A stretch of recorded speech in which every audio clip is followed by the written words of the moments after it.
इन साथियों, स्वागत है आप सभी का आपके अपने YouTube channel target with Ajit में। तो साथियों, आज की इस क्लास में हम डिस्कस करने वाले हैं रेलवे ग्रुप डी के सिलेबस के अकॉर्डिंग उन सभी महत्वपूर्ण प्रश्नों के बारे में जिनसे आप सभी के एग्जाम में डायरेक्ट क्वेश्चन देखने को मिलने वाले हैं। तो वीडियो को इन तक जरूर देखिएगा क्योंकि दिए गए सभी क्वेश्चंस एग्जाम ओरिएंटेड और सिलेक्टिव हैं। तो आइए देखते हैं। जैसे पहला प्रश्न है, भूदान आंदोलन किसने शुरू किया था? मोस्ट इंपॉर्टेंट क्वेश्चन है साथियों कि भूदान आंदोलन किसने शुरू किया था। तो याद रखिएगा, आचार्य विनोबा भावे जी ने शुरू किया था। किसने? आचार्य विनोबा भावे ने शुरू किया था। कब शुरू किया था? तो 1951 में आंध्र प्रदेश के पचमपुरी गांव से शुरुआत किया था। जो देखिए, एग्जाम में क्वेश्चन ऐसे पूछा सकता है टफ करके कि भूदान आंदोलन आचार्य विनोबा भावे जी ने कब शुरू किया गया था? तो 1951 में शुरू किया था। किस राज्य से शुरू किया था? तो आंध्र प्रदेश से शुरू किया था। आंध्र प्रदेश के किस गांव से शुरू किया था? तो पंचमपुरी गांव से शुरू किया था। तो साथियों देखिए, क्वेश्चन एक है लेकिन पूछने के तरीके चार हैं। तो इन सभी को आप याद रखिएगा क्योंकि देखिए, कंपटीशन जैसे जैसे बढ़ रहा है, क्वेश्चन का लेवल भी बढ़ रहा है। क्वेश्चन वही रहा है लेकिन पूछने का तरीका थोड़ा सा बदल रहा है। तो ऐसे आप इन सभी को याद रखिएगा। उसके अतिरिक्त यदि बात करें, कभी कभी उद्देश्य पूछ देता है भूदान आंदोलन का। तो याद रखिएगा, जमींदारों से भूमि दान करवाकर भूमिहीन किसानों को देना इसका उद्देश्य था। तो काफी इंपॉर्टेंट क्वेश्चन है, याद रखिएगा। नेक्स्ट क्वेश्चन है, कौन सी नदी दक्षिण की गंगा कहलाती है? साथियों, मोस्ट एग्जाम रिपीटेड क्वेश्चन है। ये लगभग की परीक्षाओं में पूछाता है कि कौन सी नदी दक्षिण की गंगा कहलाती है। तो जो गोदावरी नदी है उसे दक्षिण की गंगा भी कहा जाता है। उसके बारे में यदि डिटेल में समझें तो गोदावरी 1465 किलोमीटर दक्षिण भारत की सबसे लंबी नदी है। तो ये काफ़ी इंपॉर्टेंट पॉइंट है कि गोदावरी नदी जिसकी लंबाई की यदि बात करें तो 1465 किलोमीटर और वह दक्षिण भारत की सबसे लंबी नदी है, इसलिए इसे दक्षिण की गंगा भी कहा जाता है। बात करें महाराष्ट्र से निकलकर आंध्र प्रदेश में बंगाल की खाड़ी में जो कि मिलती है। तो कई बार एग्जाम में पूछाता है गोदावरी नदी कहाँ से निकलती है और जो कि किस में जाकर के मिलती है। तो याद रखिएगा, महाराष्ट्र से निकलती है और आंध्र प्रदेश में बंगाल की खाड़ी में मिलती है।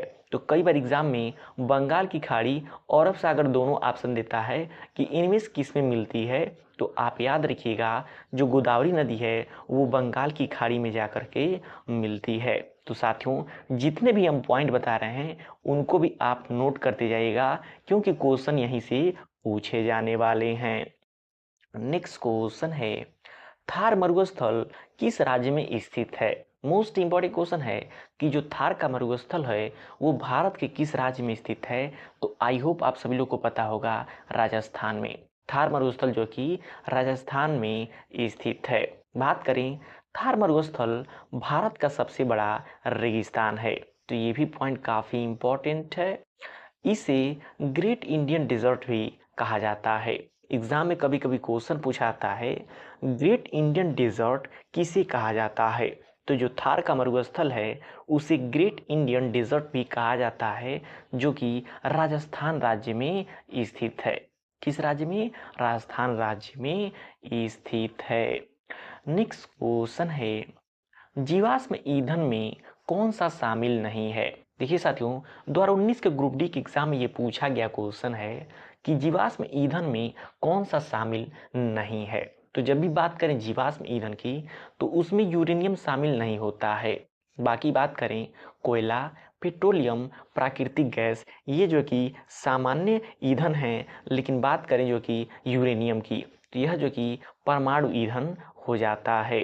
तो यदि इस एग्जाम में क्वेश्चन आए परमाणु ईंधन किसे कहता है, तो जो यूरेनियम होता है उसे परमाणु ईंधन कहा जाता है और कोयला, पेट्रोलियम, प्राकृतिक गैस ये जीवाश्म ईंधन के अंतर्गत आते हैं।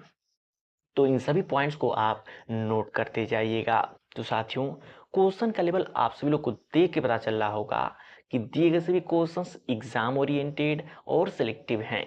तो वीडियो की क्वालिटी कंटेंट आप सभी लोग को पसंद आ रहा हो तो प्लीज़ वीडियो को लाइक और शेयर करके चैनल को सब्सक्राइब जरूर कर लीजिएगा। नेक्स्ट क्वेश्चन है, किस ग्रह को लाल ग्रह कहा जाता है? मोस्ट एग्जाम रिपीटेड क्वेश्चन है कि इनमें से कौन सा एक ऐसा ग्रह है जिसे लाल ग्रह कहा जाता है? तो मंगल एक ऐसा ग्रह है जिसे लाल ग्रह कहा जाता है। और लाल ग्रह क्यों कहा जाता है? तो इसकी सतह पर आयरन ऑक्साइड यानी कि जंग अधिक होने के कारण यह लाल दिखता है। आप सभी देखते होंगे, जो भी लोहा होता है उस पे जंग लग जाता है तो वह लाल कलर का हो जाता है।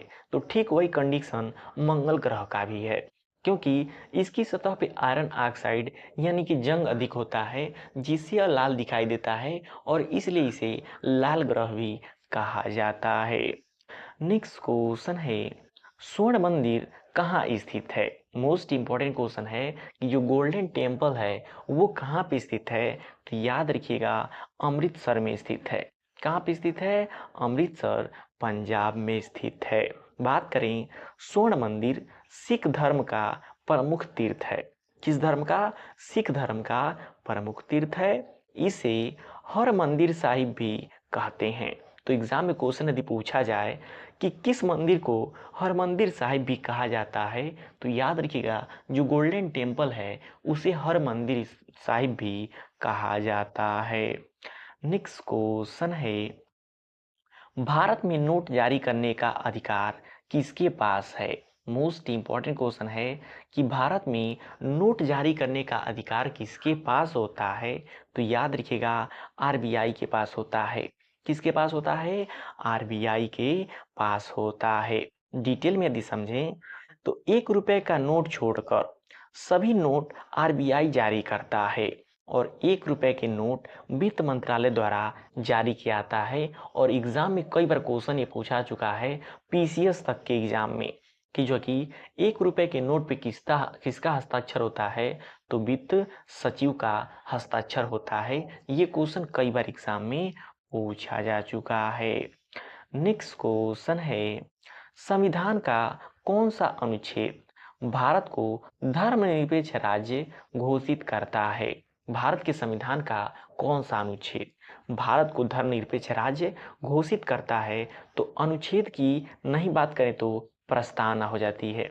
जो हमारी संविधान की प्रस्तावना है उसमें धर्मनिरपेक्ष राज्य घोषित करने का जो कि प्रस्ताव किया गया है। डिटेल में समझें तो 42वें संविधान संशोधन जो कि 1976 ईस्वी में हुआ था, उसमें समाजवादी धर्मनिरपेक्ष शब्द प्रस्तावना में जोड़ा गया था। तो कई बार एग्जाम में ये भी पूछा जाता है कि भारत की प्रस्तावना में समाजवादी और धर्मनिरपेक्ष शब्द कब जोड़े गए थे, किस संविधान संशोधन के द्वारा जोड़े गए थे? तो याद रखिएगा, 42वें संविधान संशोधन के द्वारा सन 1976 ईस्वी में जोड़े गए थे। अगर आपको 42वां संविधान संशोधन याद रखना है कि कब हुआ था, तो सिंपल सा मैटर है, 4 और 2 के बीच में प्लस लगा दीजिए, ये 6 हो जाएगा और 1976 आप लास्ट में यहाँ पे देख सकते हैं। ऐसे आपको कभी भूलने वाला है ही नहीं। तो क्वेश्चन काफी इंपॉर्टेंट है, इसको आप याद रखिएगा। नेक्स्ट क्वेश्चन है, दीनदयाल उपाध्याय ग्राम ज्योति योजना का संबंध किससे है? बात करें दीनदयाल उपाध्याय ग्राम ज्योति योजना का संबंध किससे है? तो याद रखिएगा, किससे है? ग्रामीण विद्युतीकरण से है। किससे है? ग्रामीण विद्युतीकरण से है, जिसकी शुरुआत सन 2015 में की गई थी। तो ये क्वेश्चन काफ़ी इंपॉर्टेंट है साथियों, क्योंकि वर्तमान समय में जो भी एग्जाम हो रहे हैं उसमें जो कि योजनाओं से संबंधित क्वेश्चन सबसे अधिक पूछे जा रहे हैं। नेक्स्ट क्वेश्चन है, भारत का पहला न्यूक्लियर पावर स्टेशन कौन सा था? मोस्ट इंपॉर्टेंट क्वेश्चन है और ये क्वेश्चन पीसीएस तक एग्जाम में कई बार पूछा चुका है कि भारत का पहला न्यूक्लियर पावर स्टेशन कौन सा था? तो याद रखिएगा, तारापुर, जो कि किस राज्य में स्थित है? तो याद रखिएगा, महाराष्ट्र राज्य में स्थित है। तारापुर महाराष्ट्र राज्य में स्थित है और यह भारत का पहला न्यूक्लियर पावर स्टेशन हो जाता है, जो कि आपके एग्जाम में पूछा जा सकता है। तो साथियों, वीडियो की क्वालिटी कंटेंट आप सभी को पसंद आ रहा हो तो प्लीज़ वीडियो को लाइक और शेयर करके चैनल को सब्सक्राइब जरूर कर लीजिएगा। क्योंकि यहाँ पे डेली करंट अफेयर की क्लासेस और रेलवे ग्रुप डी के सिलेबस के अकॉर्डिंग डेली प्रैक्टिस की क्लासेस चलाई जाती हैं, जो कि आपके एग्जाम के लिए मोस्ट इम्पॉर्टेंट हो जाती हैं। और साथियों, यदि आप इसके पीडीएफ नोट्स चाहते हैं या फिर अन्य कॉम्पिटिटिव एग्जाम के बारे में जल्दी से जानना चाहते हैं, तो नीचे डिस्क्रिप्शन बॉक्स में हमारे टेलीग्राम चैनल का लिंक दिया गया है, वहां से आप ज्वाइन होकर के उसमें इस पीडीएफ को फ्री में पा सकते हैं और विभिन्न प्रकार की जानकारियां भी वहां पे दी जाती हैं। नेक्स्ट क्वेश्चन है, वर्ल्ड हैप्पीनेस इंडेक्स 2025 में भारत का स्थान क्या रहा? मोस्ट इंपॉर्टेंट क्वेश्चन साथियों, हमने इसका ऑलरेडी अलग से एक वीडियो बना रखा है जिसमें वर्ल्ड में रैंकिंग जो जारी हुई 2025 की, उसमें भारत की क्या क्या रैंक रही है। तो नीचे डिस्क्रिप्शन बॉक्स में उसका लिंक दिया गया है, वहां से जाकर के आप सभी को देख सकते हैं। और उनमें से एक क्वेश्चन ये है जो कि सबसे अधिक एग्जाम में पूछा जाता है कि वर्ल्ड हैप्पीनेस रिपोर्ट 2025 में भारत का स्थान क्या रहा है? तो 118वां स्थान रहा है। किसका? भारत का रहा है। नेक्स्ट क्वेश्चन है, द्रविड़ शैली किससे संबंधित है? तो जो भी हमारी द्रविड़ शैली है वो मंदिरों की वास्तुकला से संबंधित है। जितने भी दक्षिण भारत के मंदिर हैं, जैसे मीनाक्षी मंदिर मदुरै में है, बृहदेश्वर मंदिर तंजापुर में है, ये सभी जो कि द्रविड़ शैली के प्रमुख उदाहरण हो जाते हैं। नेक्स्ट क्वेश्चन है, पानीपत की तीसरी लड़ाई कब हुई थी? तो बात करें साथियों पानीपत की लड़ाई की, सबसे अधिक एग्जाम में यही पूछी जाती है, पानीपत की पहली लड़ाई, पानीपत की तीसरी लड़ाई, यही दो क्वेश्चन बार बार परीक्षाओं में पूछा जाता है। तो पानीपत के यदि पहली लड़ाई की बात करें तो सन 1526 में हुआ था पहली लड़ाई, लेकिन अगर तीसरी लड़ाई की बात करें तो 1761 में हुआ था तीसरी लड़ाई। तो इन दोनों को आप याद रखिएगा, बार बार परीक्षाओं में पूछा जाता है। और बात करें तीसरी लड़ाई किसके किसके बीच हुआ था, तो तीसरी लड़ाई जो कि मराठों और अहमद शाह अब्दाली के बीच हुआ था। तो काफी इंपॉर्टेंट है, याद रखिएगा। नेक्स्ट क्वेश्चन है, फसल बीमा योजना कब शुरू की गई थी? ये भी इंपॉर्टेंट क्वेश्चन है कि फसल बीमा योजना जो कि कब शुरू किया गया था, तो सन 2016 में शुरू किया गया था। और एक बात और एग्जाम में अभी हाल ही में एजीटीए का एग्जाम हुआ, उसमें पूछा गया था कि फसल बीमा योजना इसका उद्देश्य क्या है। तो याद रखिएगा, फसलों पर बीमा देना इसका उद्देश्य हो जाता है। जैसे कोई भी फसल है किसान का, यदि बाढ़ सूखा से नष्ट हो जाता है तो उस पे जो कि किसान को सरकार मुआवजा देती है। नेक्स्ट क्वेश्चन है, हाल ही में 2025 भारत का नया चुनाव आयुक्त कौन बने हैं? मोस्ट इंपॉर्टेंट क्वेश्चन है कि हाल ही में भारत के 2025 में नए चुनाव आयुक्त कौन बने हैं। तो याद रखिएगा, इनमें से कोई नहीं बने हैं। तो कौन बने हैं? याद रखिएगा, ज्ञानेश कुमार बने हैं। कौन बने हैं? ज्ञानेश कुमार बने हैं। इनको आप याद रखिएगा। नेक्स्ट क्वेश्चन है, नील क्रांति किससे संबंधित है? यहाँ पे नील लिखा हुआ साथियों, नीली होगा। नीली क्रांति किससे संबंधित है? तो याद रखिएगा, नीली क्रांति जो होती है वो मछली उत्पादन से संबंधित होती है। दूध उत्पादन की बात करें तो व्हाइट रेवोल्यूशन हो जाता है। अंडा उत्पादन की बात करें तो सिल्वर रेवोल्यूशन हो जाता है। फल उत्पादन की बात करें तो गोल्डन रेवोल्यूशन हो जाता है। तो इन सभी को आप याद रखिएगा। नेक्स्ट क्वेश्चन है, पोलियो किस वायरस से होता है? तो बात करें साथियों पोलियो की, तो पोलियो जो होता है वह वायरस से होता है। लेकिन वही यदि बात करें मलेरिया की, यदि एग्जाम में पूछे मलेरिया किससे होता है, वायरस या फिर प्रोटोजोआ या फिर कवक से, तो याद रखिएगा जो मलेरिया होता है वह प्रोटोजोआ से होता है। किससे होता है? प्रोटोजोआ से होता है। तो बात करें पोलियो किससे होता है, वायरस से होता है। तो ये दोनों क्वेश्चन एग्जाम में पूछे जाते हैं, याद रखिएगा।